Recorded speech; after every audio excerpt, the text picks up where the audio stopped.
This year, a Master Tech has been spending a fair amount of time trying to familiarize you with the features and controls of the next generation MOPAR diagnostic system, or MDS2.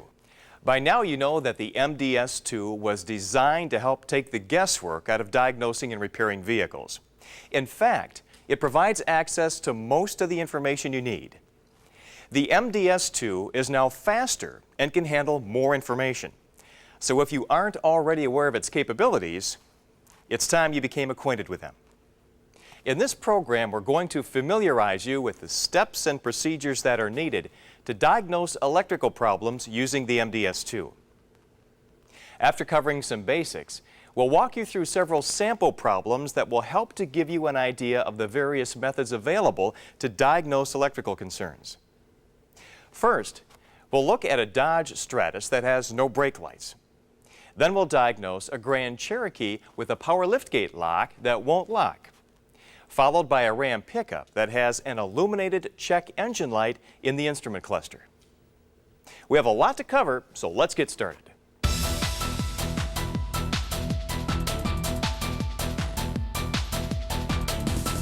Using the MDS2 can make your job easier because you always have access to the most up-to-date information. For one thing, the MDS2 provides the latest VIN-specific diagnostics. It also supplies year, model, engine, or YME-based service information with electronic versions of service manuals and wiring diagrams. Finally, with the MDS2, you have quick access to TSBs and recalls. To make sure your MDS2 has the most recent information in these areas, your dealership Customer Connect Systems Coordinator should update the system with the latest CD-ROMs as they're made available. Before we look at our sample problems, let's take a minute to review some of the features that you'll likely be using during your diagnosis or repair. First, the Diagnostics tab allows you to view specific information about the vehicle you're servicing. You can perform diagnostics based either on a symptom that the vehicle exhibits or on a system where you think the trouble could lie. Selecting the Advanced button opens up the right side of the screen for displaying other information, such as tools, TSBs and recalls, service manuals, wiring information, or the diagnostic session log. You can use the Diagnostics tab to access step-by-step procedures when troubleshooting diagnostic trouble codes. If you're simply looking to make a repair, the Manuals tab will give you an electronic version of the service manual information for the vehicle you're working on. The table of contents lists the available topics within the Manuals tab. Choosing a folder will open it up and display other folders or components within that folder. Choosing a component will display the associated service information on the right side of the screen. You'll notice that once a component is chosen, the text changes to red. Text that is blue and underlined indicates a hyperlink. Selecting a hyperlink will open a supporting illustration on the left side of the screen. Finally, the Wiring tab allows you to access extensive electrical system information. For one thing, vehicle wiring diagrams are located here. When you select the Wiring tab, a table of contents will appear on the left side of the screen. Clicking on a wiring diagram brings up that diagram. You're probably already aware that wiring diagrams are laid out with the power at the top of the diagram and ground at the bottom. On the MDS2, clicking on hotspots within the wiring diagrams allows you to display additional information, such as connector and component locations. When using the Wiring tab, you can also access information about connectors, electrical grounds, and wire harness splices under their own headings. By using the Wiring tab, you can even obtain basic information about reading the diagrams and making electrical system repairs. In the Wiring Diagram Information section, you'll find general information about wiring diagrams, including symbols, wire code identification, and a circuit identification code chart. This information is also available in the General Information group of Section 8 in the Service Manual. If you feel that you would benefit from additional electrical training or just want refresher information, available FAST programs are a convenient source of electrical system information. Additionally, electrical courses are also available as part of the core curriculum. Before we continue, since we're already in the wiring tab, let's use the MDS2 to locate a wiring diagram for the Sentry key immobilizer system on a 1999 Grand Cherokee. From the table of contents, we'll choose Section 8, Electrical. A list of components and systems will come up, so we'll scroll through to determine which will apply to us. We'll select Vehicle Theft Alarm Immobilizer, and under that, we'll choose Sentry Key Immobilizer Module, followed by wiring diagrams. At this point, various wiring diagram options are displayed. Since Sentry Key is combined with the Vehicle Theft Security System, we'll choose that, which will open up the wiring diagram. If you want, you can view the wiring diagram full screen by clicking on Full Screen at the bottom of the diagram. Now you can follow the circuits to get an idea of Sentry Key operation.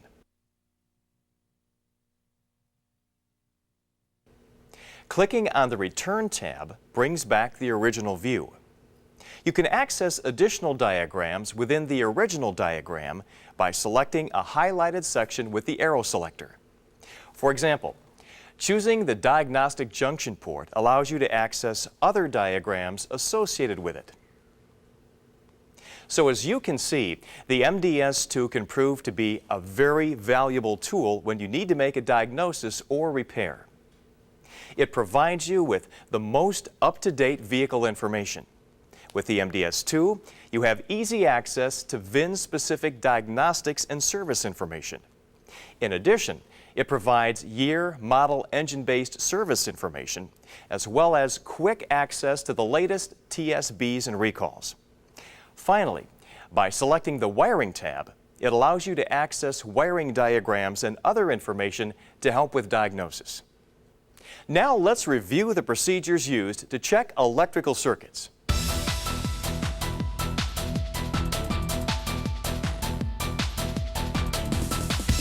When troubleshooting electrical systems, it's important that you know how to check circuits for opens, shorts, and excessive resistance. Before we proceed, let's take a minute to review how to properly test circuits. First, when referring to a wiring diagram, it's best to break down circuits into smaller segments, troubleshooting one segment at a time to isolate a fault. Also, when testing circuits, it's important that you know the proper probing techniques in order to avoid damaging terminals or connectors. Ideally, terminals should be back probed with an appropriate probing tool, available in Special Tool Package 6807. Some connectors are sealed, however, and will need to be probed from the front, again with a suitable probing tool. Now let's go over the steps you'll need to take to test circuits, starting with checking for continuity. First, you'll need to disconnect the negative cable from the battery. Then, connect one lead of an ohm meter to one side of the circuit being tested, and connect the other lead to the other side of the circuit being tested, and check the resistance. Little or no resistance means there is continuity. To check for voltage, connect the ground lead of a voltmeter to a known good ground, and connect the other lead to the positive side of the circuit being tested. You'll need to refer to the appropriate service procedure for the correct test results. A voltage drop test is performed anytime you want to check for excessive resistance. Connect the positive lead of a voltmeter to the positive side of a circuit, and connect the negative lead to another point in the circuit that is closer to ground. Then, operate the circuit and read the voltmeter. The reading displayed on the voltmeter will be the difference between the 2 points. The higher the voltage reading, the more resistance between the 2 points in the circuit. To check for a short to ground, connect an ohm meter to the suspected short and a known good ground. If resistance is low, usually below 5 ohms, there is a short to ground. To identify the short, you can disconnect the items associated with the circuit while observing the ohm meter. When resistance increases, you know you've pinpointed the cause of the short. In a minute, we're going to go through some sample problems using the MDS2. Before we do, however, let's recap some of the material that we just covered. Unless sealed, terminals should be back probed with the appropriate probing tool. When checking for continuity, connect an ohm meter to both sides of the circuit being tested. A voltage drop test checks for excessive resistance. To check for short to ground, use an ohm meter at the suspected short and a known good ground.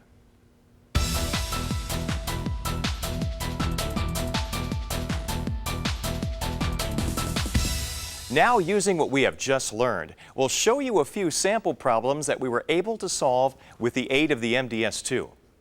Let's begin with this Stratus, which was brought into the dealership because the brake lights did not operate when the brakes were applied. Following the 6-step troubleshooting procedure as a guide, we first verified that the condition did exist. Even the center high-mounted stop lamp, or CHMSL, did not illuminate when the brakes were applied. What we wanted to do first was determine if the stop lamp switch was operating. So using the DRB3, we read the stop lamp switch input to the anti-lock brake controller, usually referred to as the cab, knowing that if the stop lamp switch was bad, there would be no input signal at the cab. We had an input signal, so we knew the switch was good. Next, we accessed the wiring diagram in the MDS2 and followed that to help isolate the cause. To pull up the wiring diagram, under Electrical in Section 8, we selected Lamps Lighting Exterior. Then we selected Left Stop Lamp Bulb, followed by Wiring Diagram. Finally, we chose Rear Lighting 1, which brought up the wiring diagram for the stop lamps. We then followed the diagram to help us isolate the cause. We first broke the circuit down into segments and checked one segment at a time. We began at the power side of the circuit. Remember that we already determined the stop lamp switch was functional. For this reason, we knew that it was receiving power, which meant the fuse 4 in the power distribution center, was good. In fact, we could assume that anything from power to the cab was not the cause. So next, we checked pin 9 of the C9 connector in the junction block against a known good ground for voltage. We connected one lead of the voltmeter to pin 9 and the other to ground. Since adequate voltage was present, we knew that the connector was not the cause of the trouble. Next, looking at the wiring diagram, we knew we needed to check the C300 connector for voltage. We used the hotspot in the wiring diagram to locate the connector. We selected the hyperlink under Location in Harness and located the C300 connector, which, as we could see, was located in the trunk at the left stop lamp. Again, with the voltmeter, we checked for voltage. This time, there was no voltage, so we knew power was not getting to this connector. Again, we referred to the wiring diagram. Since all stop lamps were out, we could assume that the trouble was located somewhere before splice 300. Since we determined that the C9 connector was also good, we knew the trouble must be between splice 300 and the C9 connector. So we needed to check wire L50 between the C9 connector and splice 300. We clicked on the hot spot in the wiring diagram and discovered that splice 300 was located in the left C-pillar. Following the L50 wire from the splice, we discovered a break in the wire that needed to be repaired. To repair the wire, we followed the steps outlined in the wiring repair service procedure. Then we checked to verify the repair was a success. Before we continue with another sample problem, let's sum up the diagnosis that we just performed. We first verified that the condition did exist. Then, using the DRB3, we read the stop lamp switch input to the cab to check the operation of the stop lamp switch. Then we followed the wiring diagram to isolate the cause. We first broke the circuit down into segments. Then we checked one segment at a time. When we found the cause of the trouble, we made our repairs, and finally, we verified our repair was successful.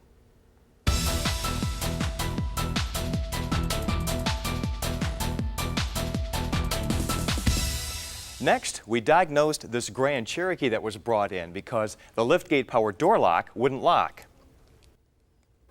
As always, we first verified that the condition did exist. This time we followed the procedure on the MDS2 to make our diagnosis. We began by selecting the Diagnostics tab. We performed our diagnosis based on symptoms and in the advanced mode. To add a symptom, we clicked Add, and a list of possible causes appeared. Since our trouble concerned both the power door lock system and the remote keyless entry system, we chose Power Door Locks RKE. As you can see, there was a symptom for liftgate fails to lock or unlock, so we selected that. Because that was our only symptom, we clicked OK. At this point, the possible causes and tests to be performed appeared. We started with the first possible cause, which was open liftgate lock motor, and we ran the test. What we got was a step-by-step procedure that we could follow to determine if the liftgate lock motor was the cause. The first step in the procedure instructed us to disconnect the liftgate lock motor connector and connect a test light between the door lock driver and the door unlock driver terminals. Then, using the DRB3, we actuated the passenger lock relay, then the passenger unlock relay while observing the test light. The procedure asked us if the test light illuminated when the lock was actuated in both directions. Since it did not illuminate, we answered no. The procedure then prompted us back to our symptoms screen. However, there was now a check mark next to the open liftgate lock motor symptom, which simply meant that it has been ruled out as the cause. So we continued with our next symptom, which was open door lock driver wire, and we ran that test. Again, the diagnostic procedure appeared. The procedure instructed us to, again, disconnect the liftgate lock motor connector and to disconnect the passenger door module C1 connector. Next, using the volt ohm meter display on the DRB3, we measured the resistance of the door lock driver circuit between the passenger door module connector and the liftgate lock motor connector. The ohm meter indicated that resistance was above 5 ohms. The last step of the procedure asked us if resistance was below 5 ohms. We answered no, which then led us to the conclusion that there was an open in the door lock driver wire which needed to be repaired. In order to make our repair, we accessed the wiring diagram. Following the door lock circuit P35 between the passenger door module and the liftgate lock motor, we could see that there were a number of splices and connectors that may need to be checked. We started with the circuit between the liftgate lock motor and connector 308. Using the hotspot in the wiring diagram, we located connector 308. According to the location view, it's located at the top of the liftgate. In following the wire, we discovered a break near connector 308 that needed to be repaired. After we made our repairs, we checked the liftgate lock operation to verify the repair was successful. So as you can see, during this particular diagnosis, the MDS2 guided us right to the cause of the trouble. Our diagnosis was based on a symptom that the vehicle exhibited. We followed the step-by-step procedure on the MDS2. By performing the tests and answering the questions, we were led through the diagnosis and were able to narrow the cause down to a general location. By accessing the wiring diagram, we were able to pinpoint the correct circuit to troubleshoot, which led us straight to the cause.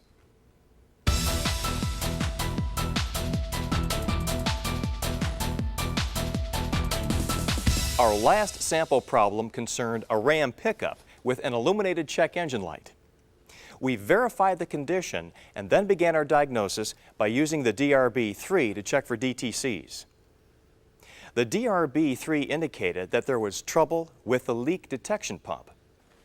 So we used the MDS2 to help us locate the cause of the DTC.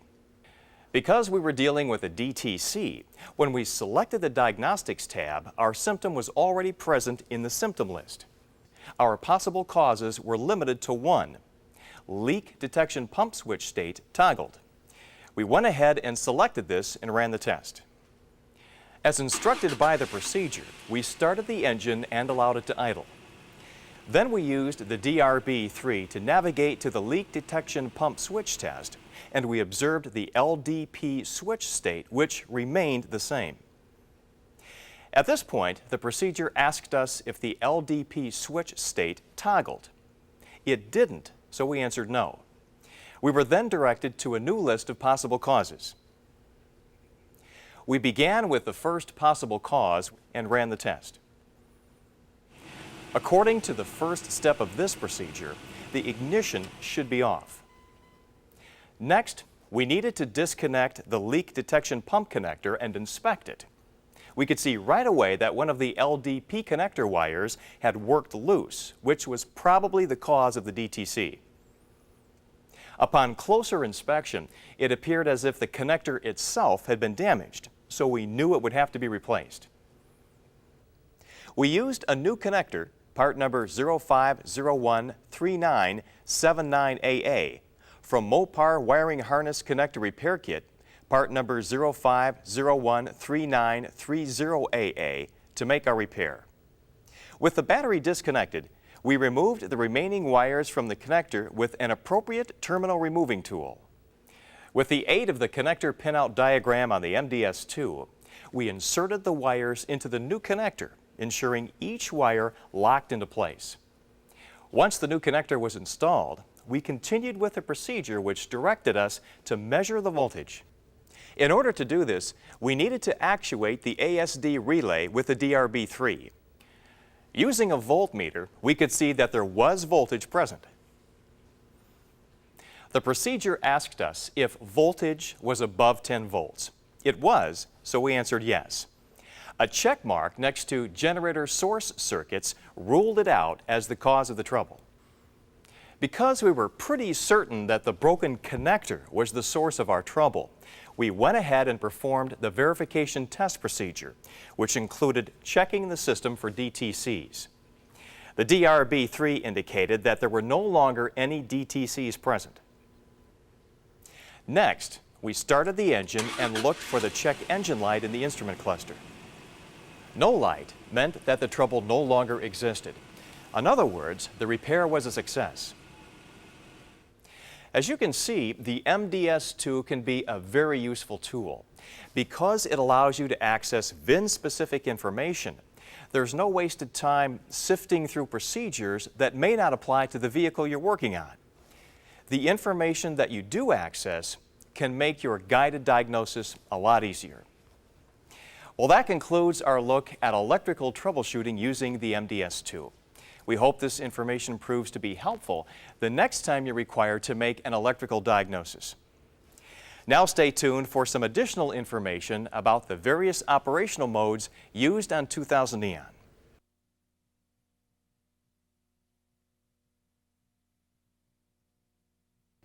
In the 2000 Neon Highlights release in December of last year, we mentioned that Neons equipped with Remote Keyless Entry, or RKE, arrive at the dealership or fleet in ship mode.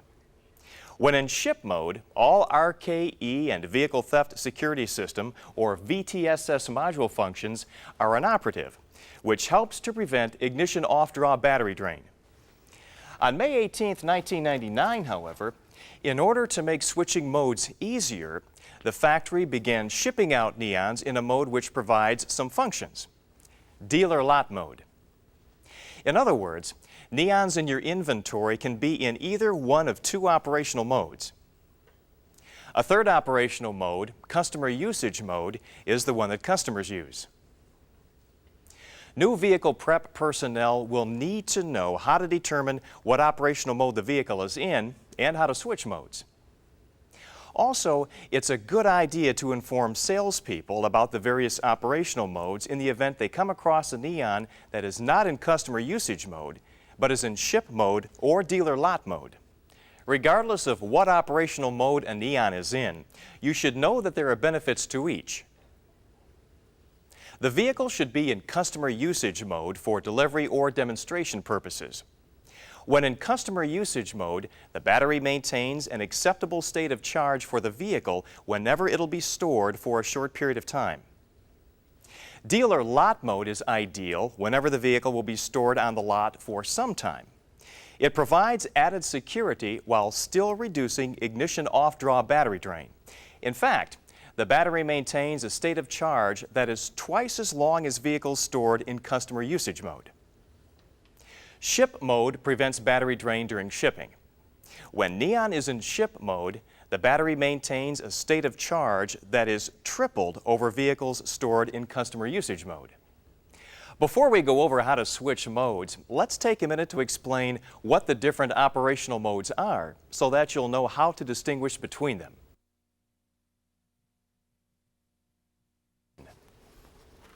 A 2000 Neon can be in any one of three operational modes. First, there's ship mode, which I already mentioned, is when all RKE VTSS module functions are inoperative. This means anything that works off the RKE VTSS module won't function, including the power door locks, the RKE system, or the vehicle theft security system. In addition, features powered by the ignition off-draw or IOD fuse are also inoperative. Ship mode was used when a vehicle would not be utilized for some time, such as during shipment to its destination or long-term storage. Dealer lot mode is now used when a vehicle is shipped and can be used when a vehicle will be stored on the lot for some time. When Neon is in dealer lot mode, the power door locks and vehicle theft security system, or VTSS, will operate. However, the VTSS indicator in the instrument cluster will not illuminate. In dealer lot mode, most RKE VTSS module functions are still inoperative, as are features that are powered by the IOD fuse.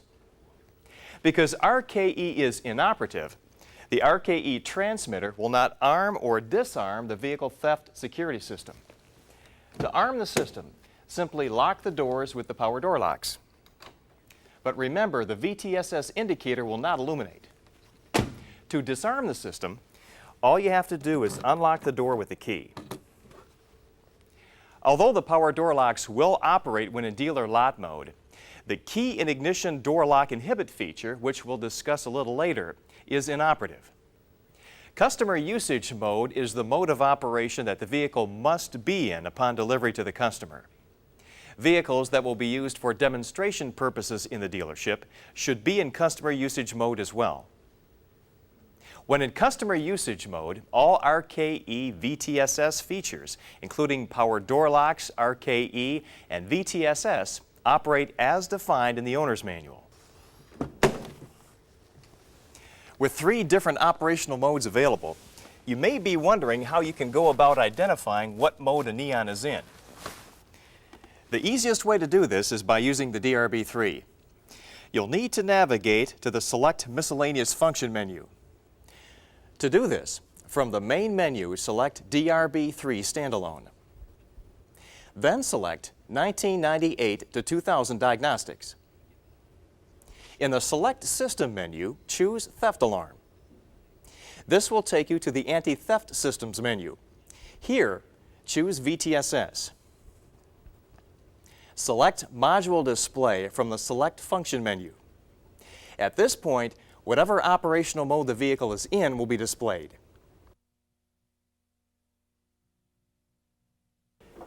Neons that arrived in ship mode can be switched to either dealer lot mode or customer usage mode during vehicle prep. This can be done with or without the DRB3. Today we're going to show you both ways, and we'll start by using the DRB3 to switch from ship mode to dealer lot mode. First, we'll make sure the IOD fuse is disconnected from the power distribution center. Next, To ensure that the IOD fuse status is being received by the Alarm Remote Keyless Entry Module, or ARCM, we'll cycle the ignition switch from off to run.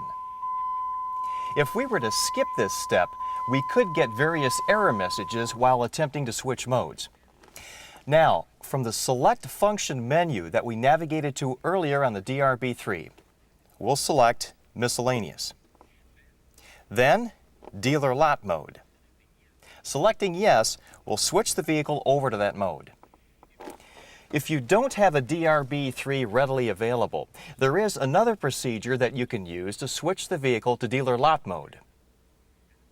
As before, the IOD fuse must be disconnected from the power distribution center. Now, cycling the ignition switch 30 times will switch the vehicle to Dealer Lot Mode. You can also switch a Neon from Ship Mode right to Customer Usage Mode, again with or without the DRB3. Either way, this time the IOD fuse will need to be installed in the power distribution center. If you're using the DRB3, as before, the ignition switch will need to be cycled from off to run. With the DRB3, navigate to the Select Miscellaneous Function menu, and this time select Enable VTSS, followed by Yes to put the vehicle in Customer Usage Mode.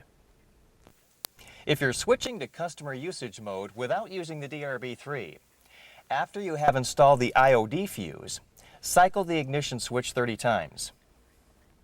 Remember, though, that once a vehicle is switched out of Ship Mode, it cannot be returned to that mode of operation.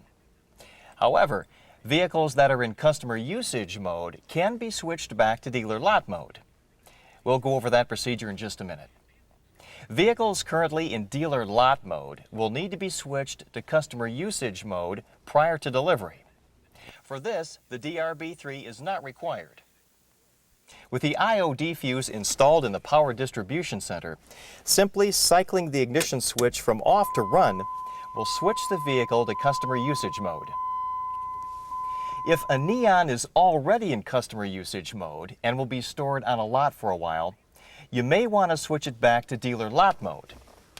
Unlike the previous procedures that allow you to switch modes by cycling the ignition key 30 times, this can only be accomplished using the DRB3. First, the IOD fuse must be disconnected from the power distribution center. Then, cycle the ignition switch from off to run. Using the DRB3, go to the Select Miscellaneous Function menu and select Dealer Lot Mode to switch it back. Well, that just about covers the steps that it takes to switch Neon from one mode to another. Now let's go over a few suggestions that may be of help when diagnosing Neons. When testing RKE transmitters while the DRB3 is connected to the vehicle, you should keep the DRB3 as far away as possible from the transmitters and the RKE receiver, which is located at the top of the instrument panel. This is because the DRB3 may produce radio frequency interference that could interrupt the RKE signal. In addition, your customers should be aware that placing cell phones, pagers, or other devices near the RKE receiver can also cause poor RKE reception. You'll recall, earlier I referred to the key in ignition door lock inhibit feature. This feature helps prevent the possibility of the keys being locked inside the vehicle. When the key is in the ignition and the driver's door is opened, the power door locks will not operate to lock the vehicle. During Customer Usage Mode, the key in ignition door lock inhibit feature is enabled. The operation of this feature while the key is in the ignition may lead technicians to believe the vehicle is in Ship Mode, where the power door locks don't operate at all. For this reason, it's important that all dealership personnel are aware of how this feature works. If you're unsure as to what operational mode the vehicle is in, use the DRB3 to verify the mode of operation as explained earlier. The ability to switch the vehicle between Dealer Lot Mode and Customer Usage Mode allows the dealer or fleet more control and flexibility over storage of the vehicle. Well, that's it for this month's MasterTech program. Join us again next month when we'll be introducing you to highlights of the 2000 model year lineup.